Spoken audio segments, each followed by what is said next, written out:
এবার যখন আল্লাহ মেয়ারাজে নিয়ে যেয়ে নবীকে জান্নাত তো দেখিয়ে দিলেন, জাহান্নামও দেখিয়ে দিলেন। তাতে কি হলো? নবী পাকের দিলটা তাসাল্লিতে, নবী পাকের দিলটা সান্ত্বনায় এবং সন্তুষ্টিতে ভরে উঠল। মেয়ারাজে গিয়ে উম্মতের জন্য বিশেষ দুটি বিষয় নিয়ে, পৃথিবীতে আল্লাহ যত নবী পাঠিয়েছেন কোন নবীকেই আল্লাহ দাওয়াত দিয়ে আরশ মুআল্লাতে নিয়ে যাননি। নিয়ে গেছেন কেবলমাত্র আমাদের নবীকেই। সুবহানাল্লাহ। তাহলে এটি নিশ্চিত তার একটি বিশেষ বৈশিষ্ট্য। একজন সৃষ্টি আর একজন সৃষ্টিকে, একটা মানুষ আর একটা মানুষকে বিভিন্ন সম্পর্কের খাতিরে দাওয়াত দেয়, কিন্তু খোদ স্রষ্টা তার সৃষ্টির এক ব্যক্তিকে দাওয়াত দিচ্ছেন। এই দাওয়াত দেওয়ার ভিতরে রহস্য কি, ঘটনা কি? অন্য নবীকে দেননি, আমার নবীকে দিলেন, কারণটা কি? কথা বোঝা যাচ্ছে? প্রথম একটা কারণ বুঝুন। এই মানুষ যখন একঘেয়েমি, ব্যবসা বাণিজ্য, সংসার এই কাজের মধ্যে ডুবে থাকে, তখন তার ব্রেনটা অনেক সময় হ্যাং হয়ে যায়। তো মানুষ চায় যে একটু বাইরে থেকে যদি বেড়ানো যেত তাহলে ব্রেনটা একটু ঠান্ডা হতো। এটা মানুষের স্বাভাবিক চাহিদা। রাসূল করিম সাল্লাল্লাহু আলাইহি ওয়াসাল্লামকে মহান আল্লাহ যখন মেয়ারাজে ডাকেন, তার আগে একই বৎসরে একদিকে রাসূলের আশ্রয়দাতা চাচা হযরত আবু তালেব ইন্তেকাল করলেন। ধরা পৃষ্ঠে তার অভিভাবক বলতে আর কেউ নেই। অল্প কিছুদিনের পরেই রাসূলের জীবন সঙ্গিনী, বিপদের সময়ের সাথী হযরত আম্মা জান খাদিজাও ইন্তেকাল করলেন। হযরত আবু তালেব ছিলেন বাইরে নবী পাকের একজন সমর্থক বলি, সহযোগী বলি, বা শত্রুদের হাত থেকে সান্ত্বনা দেওয়া বলি, বাইরে দিতেন আবু তালেব। সারাদিন দিন প্রচার করে খেটে খেটে খেটে খেটে মানুষের কাছে নাটা জাপটা খেয়ে, নাকানি চুবানি খেয়ে ঘরে যখন যেতেন, তাকে ঘরোয়াভাবে সান্ত্বনা দিতেন হযরত আম্মা জান খাদিজা। সুবহানাল্লাহ। এই দুটি মানুষ যখন তার কাছ থেকে বিদায় নিলেন, স্বাভাবিকভাবে পার্থিব জগতে রসুল হলেন নিরাশ্রয়, রসুল হলেন সান্ত্বনা থেকে একটা মুক্ত মানুষ। কেউ সান্ত্বনাও দেওয়ার নেই, কেউ আশ্রয় দেওয়ারও নেই, কেউ অভিভাবক হিসাবে তার জন্য কেউ প্রতিরোধ করবে, কারোর সঙ্গে মুখ লাগাবে, এই লোকটাও নেই।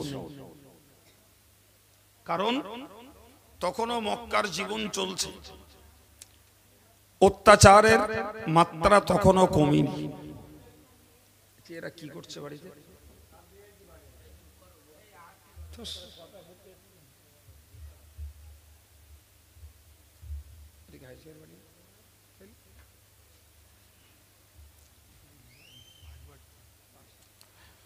সম্মানিত ভাইরা, তো রাসূল করিম সাল্লাল্লাহু আলাইহি ওয়াসাল্লাম তখনও চরম অত্যাচারের কবলে। মক্কার কাফেরদের স্বৈরচারিতা, নবীর প্রতি দুর্ব্যবহার কোন অংশেই কমেনি তখন। আর এরকম সময়ে এই দুটি মানুষের বিদায় নবীর জন্য ছিল যেমন হৃদয় বিদারক, তেমন ছিল ভারসাম্য হারা। নবী যেন নিজে নিজেকে সামলাতে পারছিলেন। ঠিক এরকম একটা সময়ে আল্লাহ পাক নবীকে দাওয়াত দিলেন। সুবহানাল্লাহ বলেন। তাহলে জাগতিক দৃষ্টিতে মেয়ারাজ ছিল নবী পাকের দুঃখ মোচনের জন্য একটি সান্ত্বনা। কথা মনে থাকবে না, ভুলে যাবেন।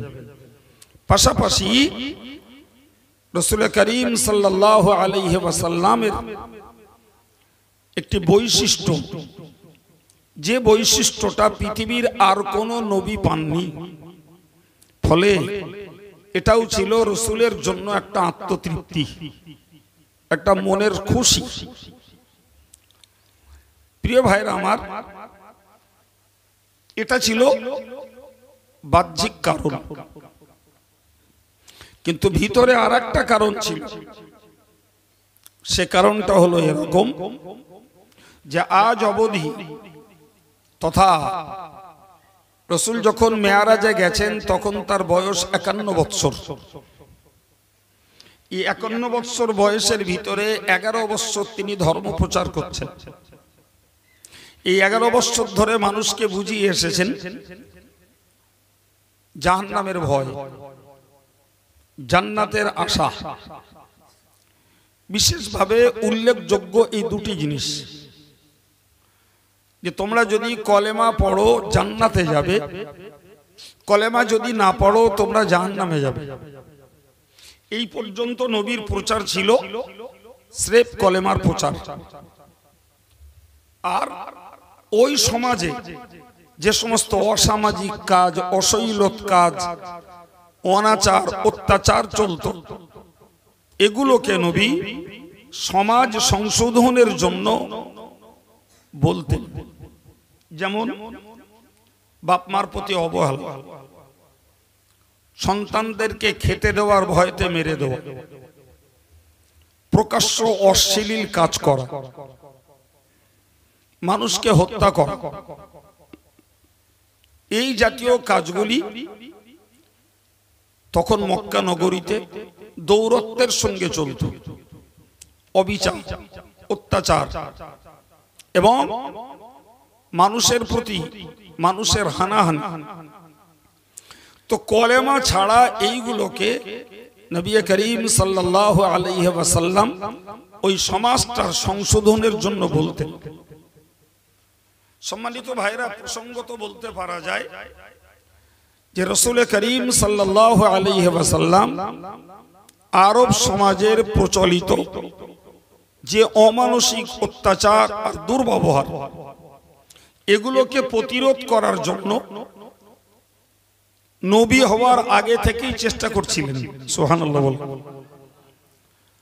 বিশেষত দুটি বিষয়, একটি হলো অত্যাচার আর একটি হলো কন্যাদেরকে হত্যা করা।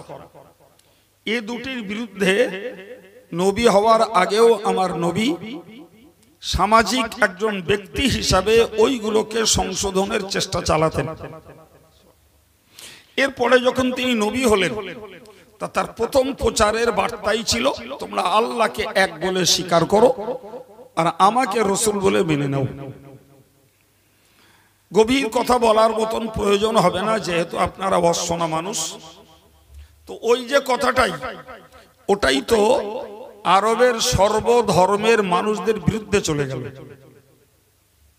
কথা বলেন ঠিক না ভুল?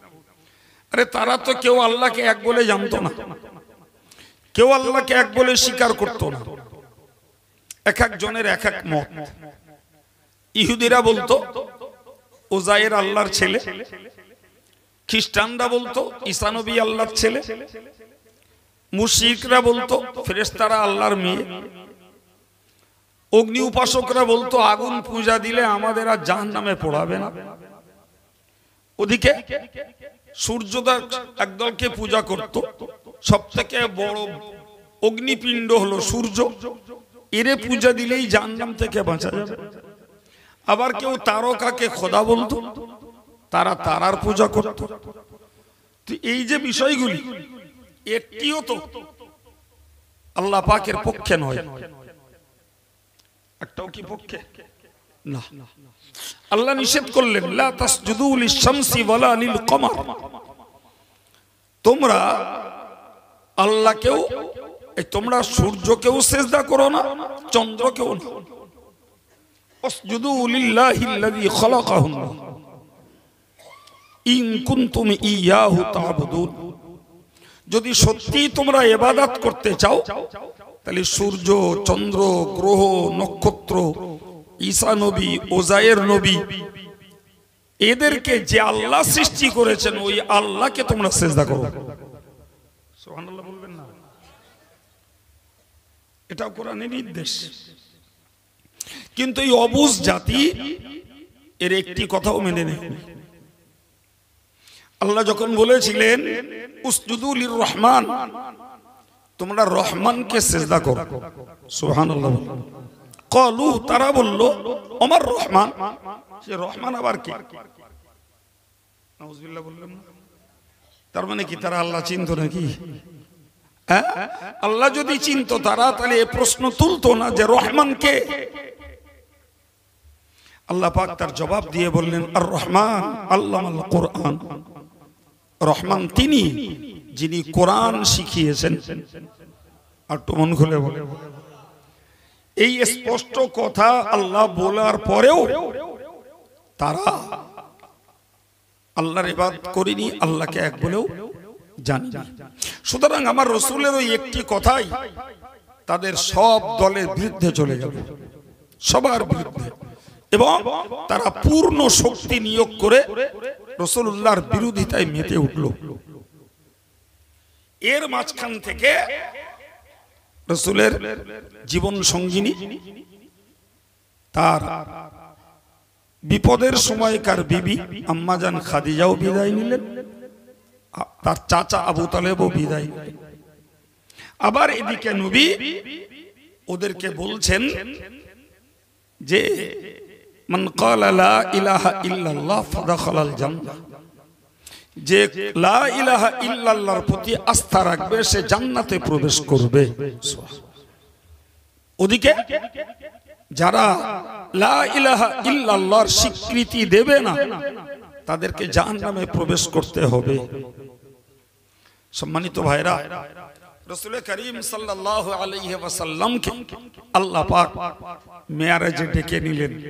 একদিকে চাচা হারানো, বিবি হারানোর মনের কষ্টের সান্ত্বনা দেওয়ার জন্য, আর একদিকে এতদিন পর্যন্ত নবী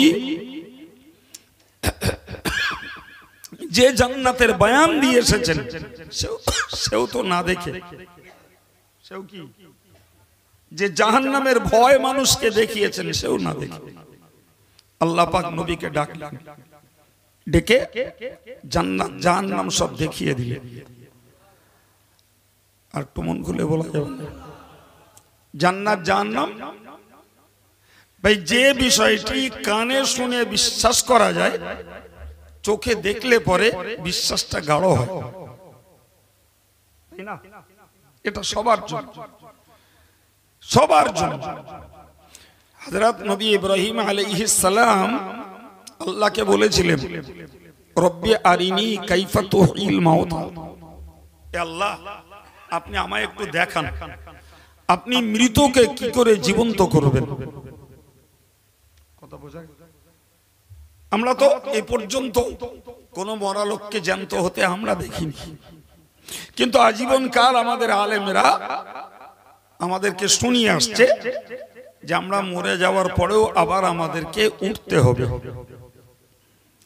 তো হযরত ইব্রাহিম আলাইহিস সালাম আল্লাহকে বললেন রব্বি আরিনি কাইফা তুহিল মাউতা, আল্লাহ আপনি একটু আমায় দেখাবেন মৃতকে কি করে জীবিত করবেন। তো আল্লাহ বললেন নবী ইব্রাহিমকে আওয়ালাম তুমিন, তুমি কি বিশ্বাস করো না যে আমি মরাকে জ্যান্ত করব, এটা কি তোমার বিশ্বাস নেই? হযরত নবী ইব্রাহিম বললেন ক্বালা বালা, আল্লাহ অবশ্যই আপনার কথা আমি বিশ্বাস করি। সুবহানাল্লাহ। ওয়ালাকিন লিয়াতমাইন্না কলবি, কিন্তু একবার যদি আমায় চোখে দেখান আমার মনটা শান্তি পাবে। সুবহানাল্লাহ বলেন। কত চ্যাম্পিয়ন সম্পর্কের কথা, কত ঘন সম্পর্ক, যে আল্লাহ আমি বিশ্বাস করি আপনি মরাকে জ্যান্ত করবেন, কিন্তু একবার আমাকে দেখালে আমি মনের দিক দিয়ে খুব তৃপ্তি পাবো। সুবহানাল্লাহ।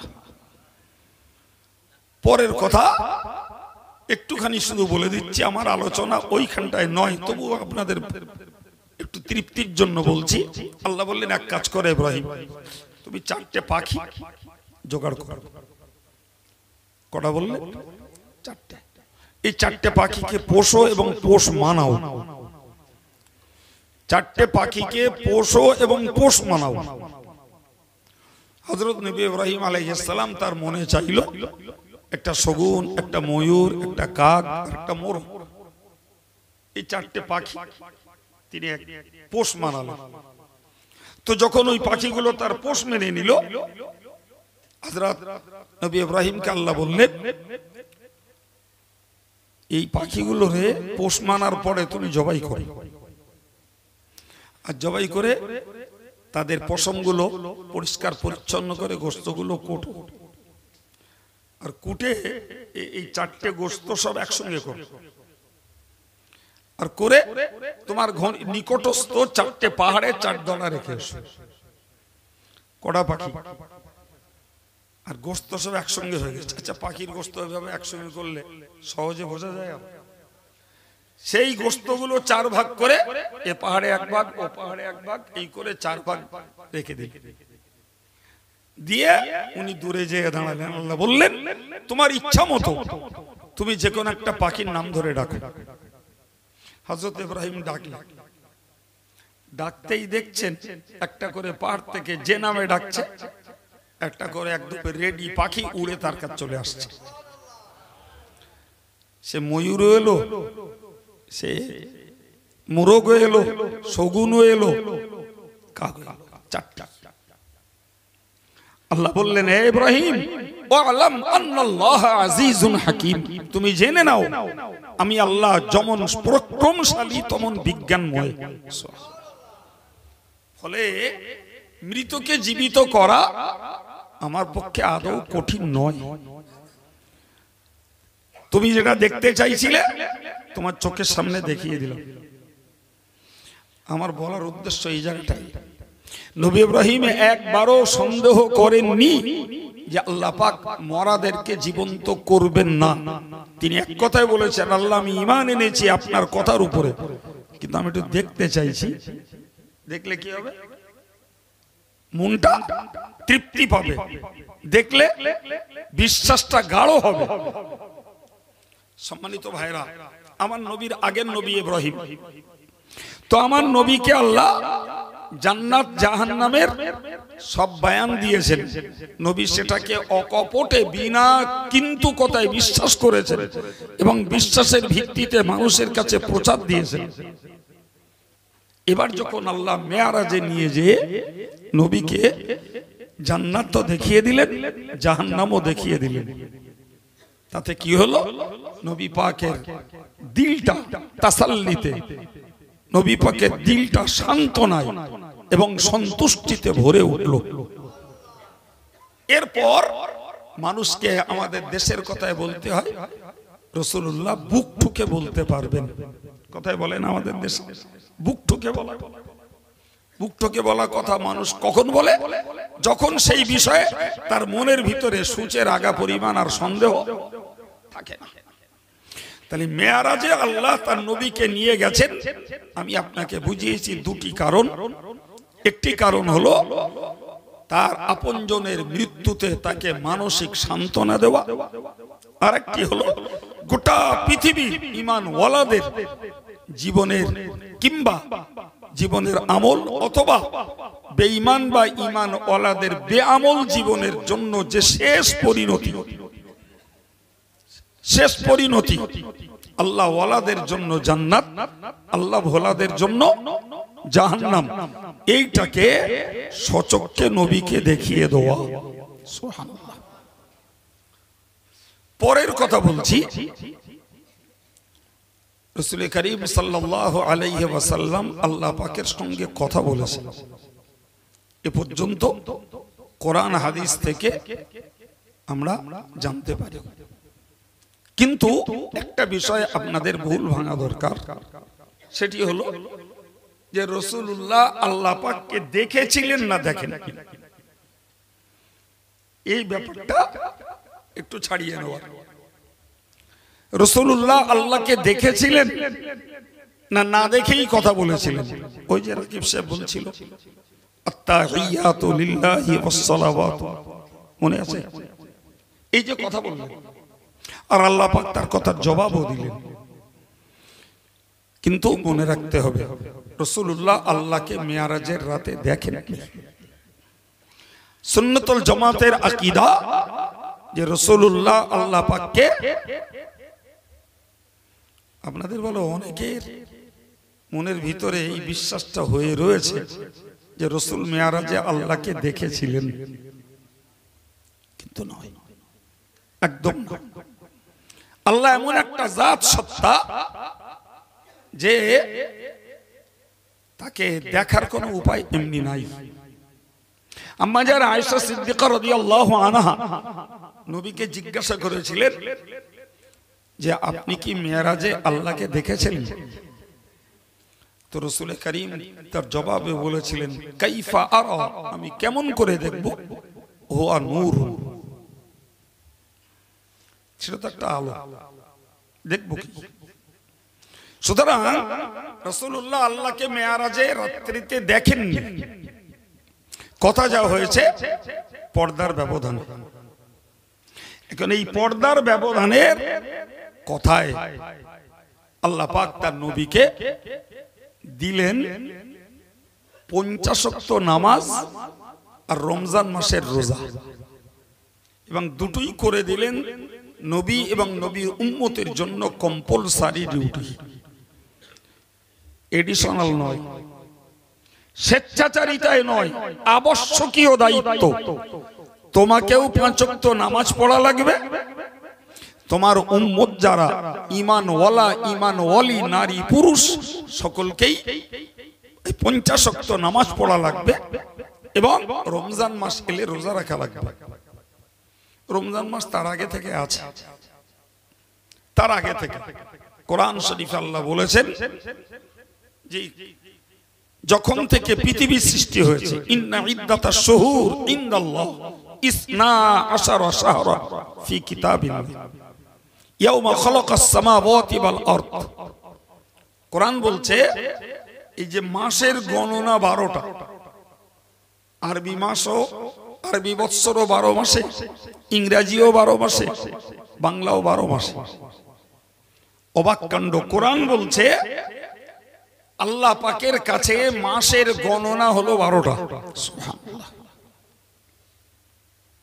এবং যখন থেকে আসমান এবং জমিন সৃষ্টি তখন থেকেই মাসের গণনা 12টা। সুবহানাল্লাহ। এখন বলেন কোরআন ছিল লৌহে মাহফুজে, তখন পৃথিবীতে ইংরেজি বাংলা কিচ্ছু ছিল?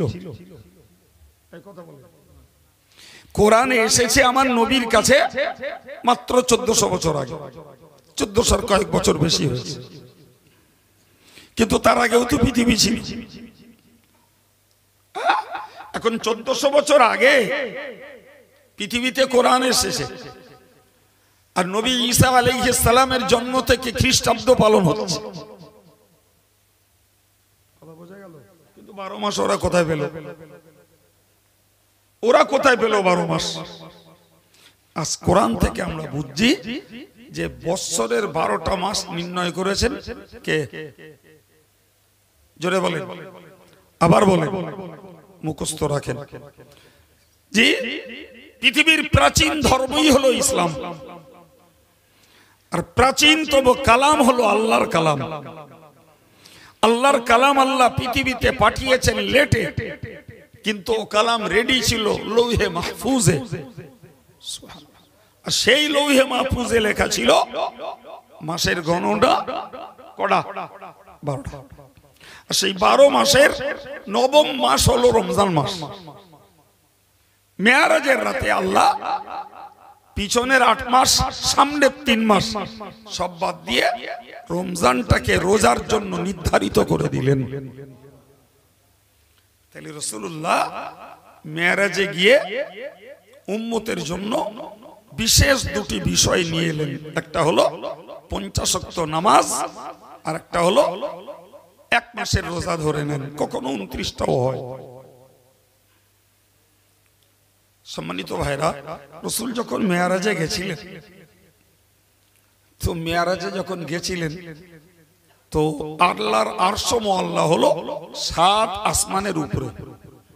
তাহলে প্রত্যেকটা আসমানকে রাসূলুল্লাহকে অতিক্রম করতে হয়েছে, ঠিক না ভুল? ঠিক। তো বিস্তার কথা আমার নয়, আমার সংক্ষিপ্ত কথা। হযরত মুসা আলাইহিস সালাম অবস্থান করছেন 6 নম্বর আকাশে। ক নম্বর? যাওয়ার সময় সবার সঙ্গে দেখা হয়েছে, যাওয়ার পথে দেখা করে গেছেন। ফেরার সময় নবী মুসা আলাইহিস সালাম তিনি বললেন যে ভাই, আল্লাহ আপনার উম্মতের জন্য কি উপহার দিয়েছেন, এটা আল্লাহর পক্ষ থেকে একটা প্রেজেন্টেশন, একটা উপহার। তো রাসূল বললেন, আমার আল্লাহ আমার উম্মতের জন্য 50 ওয়াক্ত নামাজ দিয়েছেন। হযরত মুসা আলাইহিস সালাম চমকে উঠলেন, বললেন 50 ওয়াক্ত নামাজ? আমি আমার উম্মতের ব্যাপারে চরম পরীক্ষিত, আপনার উম্মতরাও আমার উম্মতের মতো মানুষ, সুতরাং এরা কখনো 50 ওয়াক্ত নামাজ পড়তে পারবে না, পড়বে না। আপনি অবিলম্বে আল্লাহ পাকের কাছে আবেদন করুন। ভাই, একেবারেই মাপা সংক্ষিপ্ত কথা, রাসূলুল্লাহ 5 বার আবেদন করেছেন। 5 বারে 4 10 কে 40, আর একবারে 5 45 ওয়াক্ত নামাজ আল্লাহ কমিয়ে দিলেন। আর দিয়ে বললেন, খামসুন হিয়া খামসুন। বললে, ওগো নবী, তোমার উম্মতকে বলে দাও, আমি যে 50 ওয়াক্ত নামাজ ফরজ করেছি, কার যত 45 ওয়াক্ত কমিয়ে 5 রেখে দিলাম, তবে এই 5 ওয়াক্তই যারা পড়বে 50 ওয়াক্তের সওয়াব তারা পেয়ে যাবে। আল্লাহ পাকের এত বড় মেহেরবানি। আপনি বলবেন, তো নামাজ কেমনি উপহার হয়? এটা কি করে প্রেজেন্টেশন? এতে সময় ব্যয়, এতে দৈহিক কষ্ট, এতে অর্থেরও ক্ষতি। সত্যি এটা। আপনি কাজের মানুষ, নামাজের টাইম হয়েছে, কাজ ছেড়ে দিয়ে নামাজ পড়তে হবে। দোকানদার মানুষ, ব্যবসা বন্ধ রেখে নামাজ পড়তে হবে। কথা বলেন না কেন? তাহলে কিছু রোজগার কমবে। এই কঠিন শীত, এখন তো শীত কমে গেছে, আরো একটু বেশি ছিল, এরপরে কমবে না, আবার আল্লাহ বাড়াবে, আল্লাহই জানে। তো কঠিন শীতেও কাঁপতে কাঁপতে উঠে ফজর বেলায় উজু হয়ে নামাজ পড়া লাগবে। ঝেপে ঝুপে আছি, 7:30 বাজে সন্ধ্যা, এসার নামাজ পড়তে হবে, সব ঝপঝপ খুলে ফেলতে হবে, উজু করতে হবে। তাহলে কষ্ট আছে, কিছু সময় ব্যয় আছে, কারো কারো ক্ষেত্রে কিছু আর্থিক ঘাটতিও আছে। তাহলে এটা উপহার হয় কি করে? প্রশ্ন বোঝা গেল? হ্যাঁ না বলো? বিশ্বাস করুন, যারা সাবালেক জীবনের শুরু থেকে, কি নারী কি পুরুষ, নামাজ যারা রীতিমতো পড়ে, গোটা জগৎ জুড়ে যত এই এক্সারসাইজ রয়েছে, যত ব্যায়াম রয়েছে, নামাজের মতো এত সুন্দর ব্যায়াম আর কিছুতে নেই। নামাজের মতো নিজের দেহকে সুস্থ রাখার, আর রোজার মতো দেহকে সুস্থ রাখার ইবাদত আর কিছুতে নেই। একটু জোরে বলে ভাই, এই যে স্বাস্থ্যের কল্যাণ, স্বাস্থ্যের উপকারিতা নামাজের মধ্যে, রোজার মধ্যে, এটাকে যদি আমরা শুধু সওয়াব জোগাড়ের ধর্ম ভাবি, ভুল করা হবে না? হবে না? নামাজ যদি যথাযথ হক আদায় করে পড়া হয়, শরীরের এক্সারসাইজ, ব্যায়াম হয়ে যাবে। তবে সেটা দুমদাম করলে হবে, তাহলে এক্সারসাইজ কম হবে। রোজার মতো রোজা মানুষের দেহে যে প্রতিরোধ করে রোগের, কল্পনা করা যাবে। পেটের রোগ বলুন, হার্টের রোগ বলুন, সুগারের রোগ বলুন, গ্যাসের রোগ বলুন, এ জাতীয় রোগগুলোর প্রতিষেধক হলো রোজা। আমেরিকার বড় বড় ডাক্তাররা তারা রোজা করে শুধু দেহের ফিটনেসের জন্য। আর আমার দেশের কুড়িয়েরা মনে করে সুগার কি করে রোজা রাখি, ঘন্টায় ঘন্টায় খাতি হয়। গ্যাসওয়ালারা মনে করে যে অ্যাসিডিটিতে ভুগছি, রোজা রাখলে অ্যাসিড বেড়ে যাবে নি জি। আবার যারা হার্টের রোগ, লিভার, রোজা রাখলে লিভার সতেজ হয়, রোজা রাখলে হার্ট শক্তিশালী হয়, রোজা রাখলে অ্যাসিডিটি কমে যায়, রোজায় সুগার কমে যায় জি। এমনি বইতে পড়েছি আলাদা, আর আমি তো নিজে ভুক্তভোগী। আমার আজকে 16 বছর সুগার, তা রমজান মাসে ওষুধ খাই, অন্য সময় খাতি হয়। রমজান মাসে ওষুধ খাই না, অন্য সময় কোনদিন একটা কোনদিন দুটা খাই। আমার বক্তব্য, তাহলে আল্লাহ যে উপহার বললেন আমি ওইটা বোঝাতে চাইছি। তাহলে নামাজের ভিতরে রয়েছে মানুষের স্বাস্থ্যের উপকারিতা, রোজার মধ্যে রয়েছে মানুষের স্বাস্থ্যের উপকারিতা। প্রকৃতপক্ষে একজন বোনাফাইড মুসল্লি, যিনি নিত্য নামাজি ভাই, তার এই যন্ত্র অংশগুলো, কলগুলো সব সচল থাকে, সহজে বিকলাঙ্গ হয় না। আলহামদুলিল্লাহ বল। আজকের খোঁজ নিয়ে দেখবেন নিছাক কারুর লাগা পড়ার ব্যথা আছে ভিন্ন কথা, তা না হলে ব্যথার রোগী বলো প্রচুর, ভুল বলছি মনে হচ্ছে, প্রচুর রোগী। কি ডাক্তার আর কি তদবির আর কি ঝাড়ফুঁক, কোনো কিছুতেই স্বস্তি পাচ্ছে না মানুষ, কোনো কিছুতে স্বস্তি পায়। আল্লাহ জানে ভিতরের রহস্য কি। তবে যারা সাবালেক জীবনের শুরু থেকে নামাজ পড়ে এসেছে, এদের জীবনে যদি কোনো লাগা পড়ার ব্যথা না থাকে, তো মনে হয় তারা দেহের এই কলগুলির ব্যথা থেকে হেফাজত থাকতে পারে।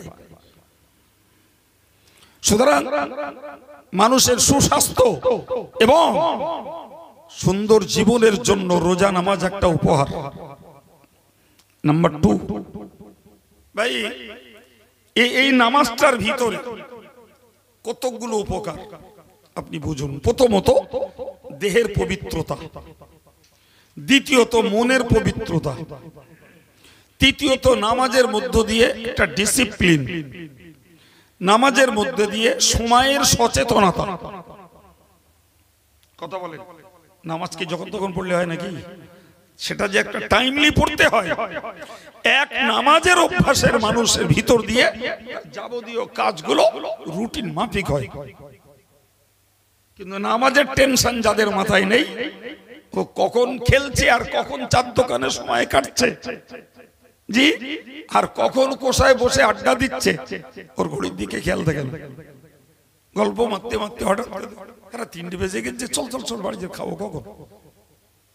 ওই লোকটা যদি নামাজি হতো, কথা বলে, ও যদি সত্যিকারের জমাতের সঙ্গে নামাজ পড়ায় অভ্যস্ত হতো, তাহলে ওর 12:30 বাজলেই ওর গা চমচম করতো একটাই জমা। হ্যাঁ না বলেন? এগুলো স্বাভাবিক উপকারিতা। এছাড়াও আল্লাহ বলেছেন কোরআন শরীফে, নামাজ পড়লে আল্লাহ রিজিক দেন। কোরআন আল্লাহ বলেছেন ওয়া'মুর আহলাকা বিস-সালাত, নবী হে তোমার পরিবারগুলোকে তুমি নামাজ পড়তে বলো। নবীর পরিবারে স্ত্রী ছিল, কন্যা ছিল, পুত্র সন্তান তো নবীর বড় কেউ হয়নি। তো আল্লাহ বললেন তোমার পরিবারটাকে তুমি নামাজ পড়তে বলো। অস্তাবির আলাইহা, নামাজ পড়তে গেলে কিছু কষ্ট হবে, নামাজ পড়তে গেলে কিছু সময় যাবে, আগে বলেছি না, মনে আছে তো? আল্লাহ বললেন এর জন্য ধৈর্য ধরো। সুবহানাল্লাহ বলেন। এরপরে বললেন যদি তোমার কিছু সময় নষ্ট হয়, সময় নষ্টের বিনিময়ে আমাদের একটাই টেনশন, সেটি হলো রোজগার কমে যাওয়া। কি কমে যাওয়া? ধান রুচ্ছিলাম পুবির মাঠে জুমার দিন, 11:30 বেজে গেছে, জুমা পড়তে হবে। দেখতে পাচ্ছি কাটাকানিক জায়গা রুটি বাকি আছে, ওই এক কাটা জায়গা রুটি গেলি জুমাটা যায়, আর ছেড়ে দিয়ে আসলে ওই মাঠে কালে আবার জাতি হবে, আবার একটা জোন খায়। বুঝতে পারছেন না? এখন টানা পড়ে নামাজ বাঁচাবো না রোয়া শেষ করব?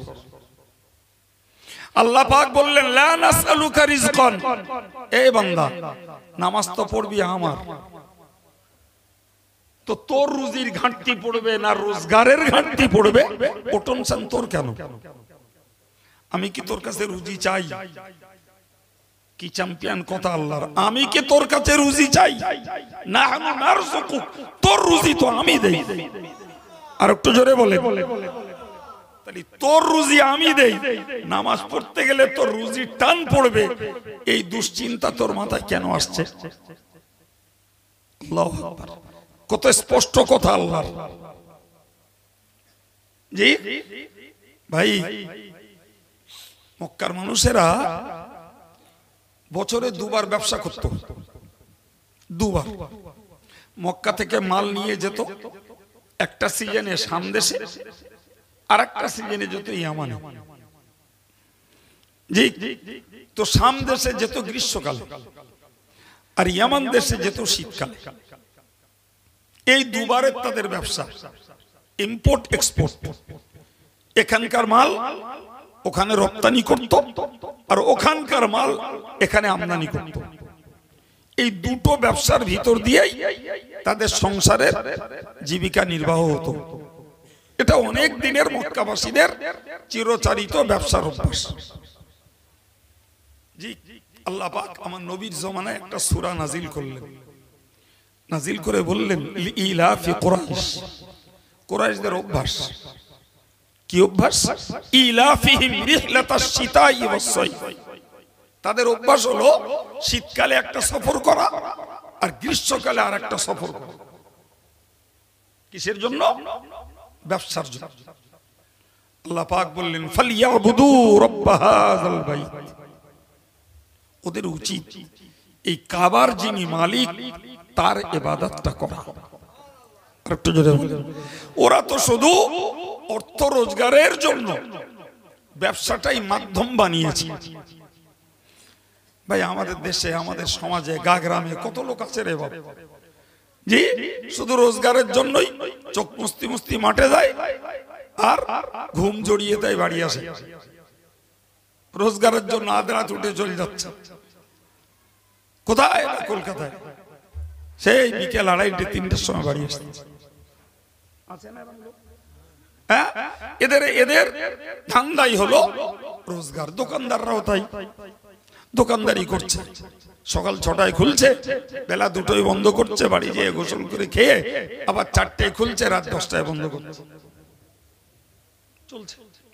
আল্লাহ বললেন যে এই কুরাইশদের যে অভ্যাস, শীতকালে একটা সফর করা, গ্রীষ্মকালে আর একটা সফর করা, ফালিয়াবুদু রাব্ব হাযাল বাইত, এদের উচিত এই কাবার মালিক যিনি তার ইবাদত করা।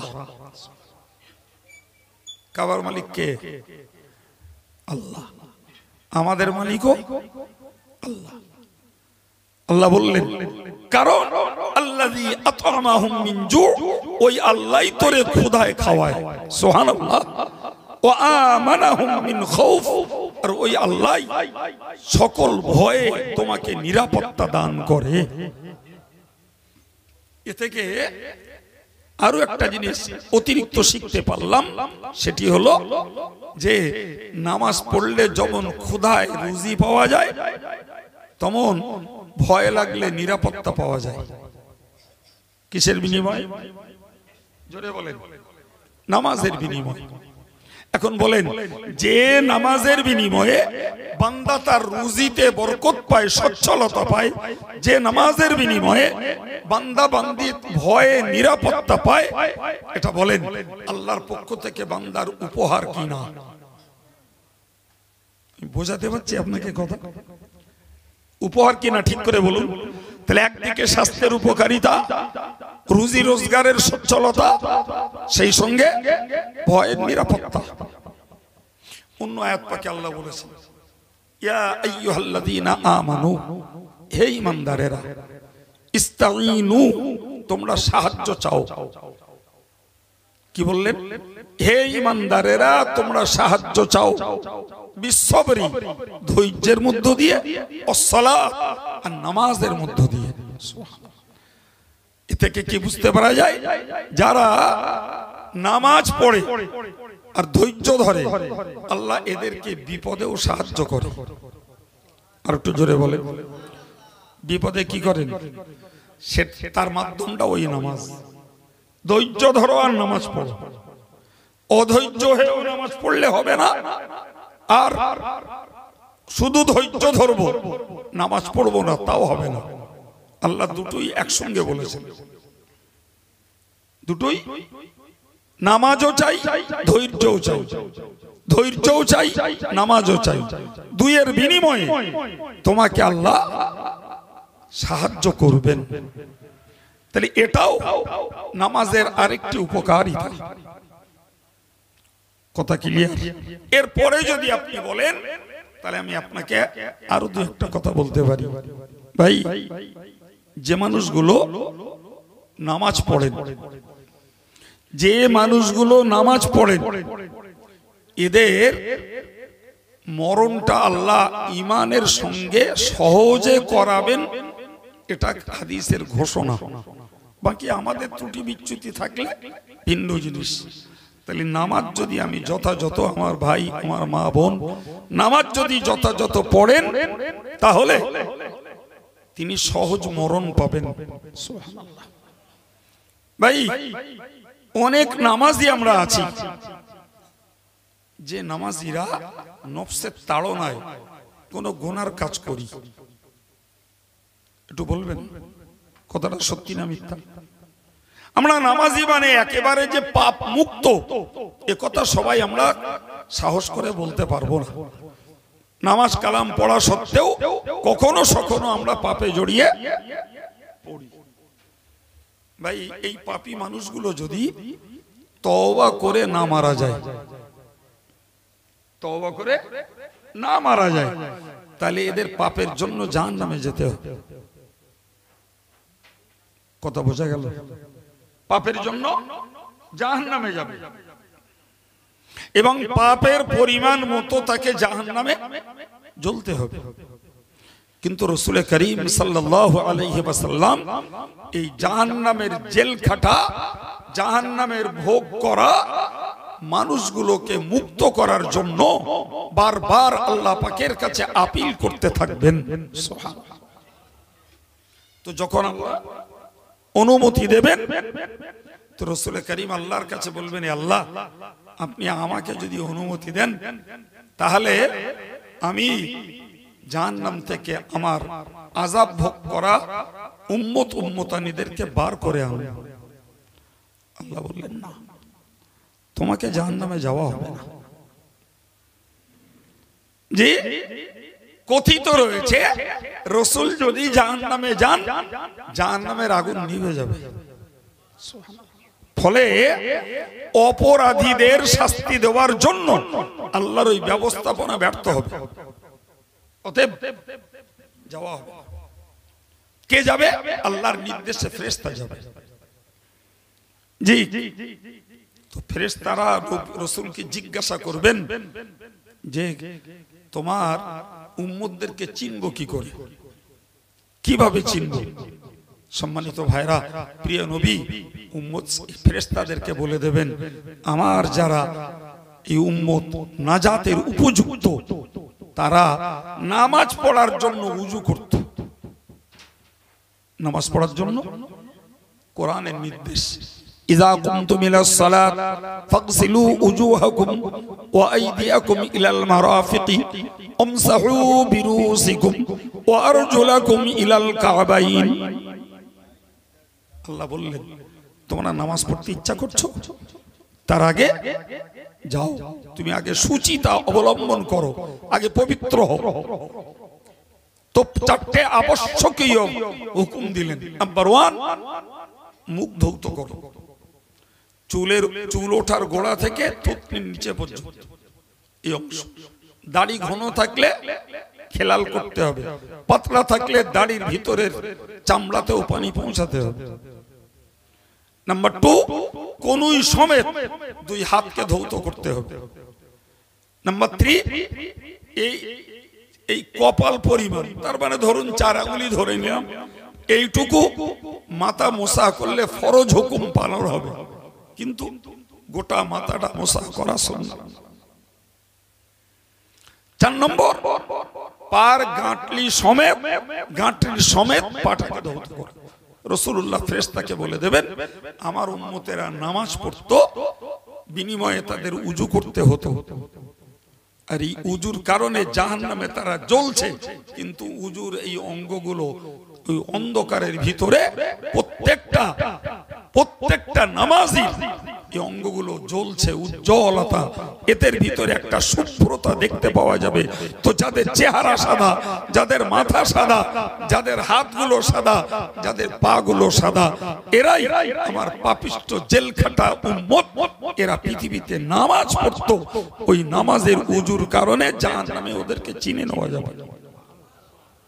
আরেকটু জোরে বলে। সম্মানিত ভাইরা আমার, এরপরে যদি বলেন জি, তাহলে আপনাকে বলবো আমি যে আমরা সাধারণত জানি নামাজ পড়লে সওয়াব হয়, এটা আমাদের সাধারণ জানা। আর সওয়াব হলে বিনিময়ে পুরস্কার স্বরূপ জান্নাতে যাওয়া যায়। তা আমি কি এতক্ষণ ধরে শুধু জান্নাতে যাওয়ার কথা বলেছি? এই ভালো করে ভেবে বলেন, শুধু জান্নাতের কথা বলেছি না, সওয়াবটা নামাজের অরিজিনাল পুরস্কার, বাকিগুলো সব বোনাস। বাকিগুলো কি কি বলেছি? অতিরিক্ত। এই যে রুজিতে বরকত, ভয়ে নিরাপত্তা, বিপদে সাহায্য, যে নিজের দেহের পবিত্রতা, মনের পবিত্রতা, সময়ের অনুবর্তিতা, বিনয় নম্রতা, এবং মরণের সময় সহজ মরণ, যদি খোদা না করুক জাহান্নামী হই, নামাজের উজুর বরকতে জাহান্নাম থেকে চিহ্নিত হওয়া, এই এতগুলো উপকারিতা নামাজের মধ্যে রয়েছে। সুবহানাল্লাহ বলবেন। এরপরেও যদি ইমানদার মুসলমানকে নামাজের জন্য খোসামত করতে হয় বাপ, তাহলে রাকিব সাহেবের কাছে মেয়ারাজের ঘটনা শুনে কি শুধু ওই হাঁকা চেল্লা শুনে বাড়ি যাবেন? হ্যাঁ না বলেন? তাহলে যারা নামাজি, এদের নামাজের প্রতি আমার এই আলোচনার পরে তাদের আন্তরিকতা বাড়বে আশা করা যায়। যারা বেনামাজি, তারা যদি নামাজের প্রতি মনোযোগী হন, নামাজের প্রতি যদি আকৃষ্ট হন, তাহলে তো এই পরিবেশ তাদের জন্য হেদায়েতের ওসিলা হবে। ঠিক না ভুল? সম্মানিত ভাইরা আমার, সেই কয়েক মিনিট আগে বলেছিলাম, আল্লাহ বললেন নবী এই 5 বারের নামাজ পড়তে বলো, 50 বারের শব্দ। সত্যি কথা বলেন নি ভাই, আপনাদেরকে বলবো কি, আমি আমার কথাই যদি ভাবি, আমি মাঝে মাঝে ভাবি যে সত্যি যদি আল্লাহ আমার নবীর আবদার রক্ষে না করে যদি বলতেন না হে মুহাম্মদ যা হুকুম দিয়েছি ওইটাই, কমবে না একক, তো ভাই সাধারণ লোক তো দূরের কথা, আমার মতন কত হুজুর সাহেব, কত মৌলী সাহেব, কত মুফতি সাহেব, কত পীর সাহেব নামাজ কাজা করে ঘোট পাকাতো।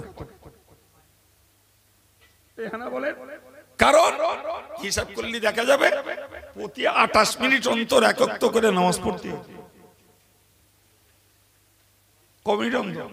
তো কখন বাজার করবে, কখন রান্না বাড়া করবে মেয়েরা, কখন বা চাষি ভাই চাষ করবে, কখন বা গাড়ি চেপে কলকাতায় যাবে, এত বড় আল্লাহর দয়ামূলক, এত বড় আল্লাহর রহমতমূলক একটা ইবাদত দিলেন।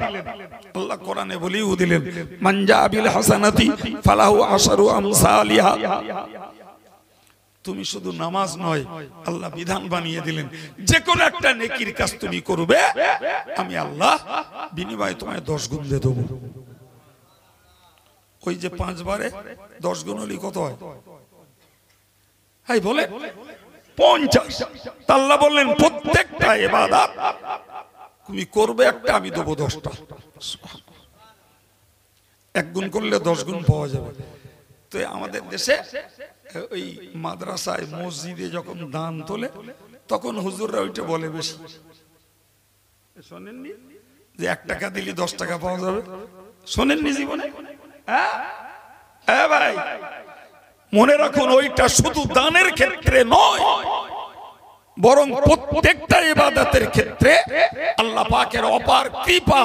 প্রত্যেকটা ইবাদতে আল্লাহ 10 গুণ করে সওয়াব দেন। প্রিয় ভাই, এটা মেরাজের রাতে আল্লাহর পক্ষ থেকে দেওয়া উম্মতের জন্য উপহার। আমি অনুরোধ করব যে আমরা যারা সাবালেক ছেলে মেয়ে আজও নামাজ পড়ি না, আমরা একটু মন তৈরি করি যে নামাজে যখন স্বাস্থ্যের উপকার আছে, নামাজে যখন রুজি রোজগারের উপকারিতা রয়েছে, নামাজের ভিতরে যেমন নির্ভীকতা আছে, নামাজের ভিতরে যেমন বিপদের সাহায্য রয়েছে, ফলে আমরা নামাজটাকে আর কাজা করব না, এমন একটা পোক্তা নিয়ত করব।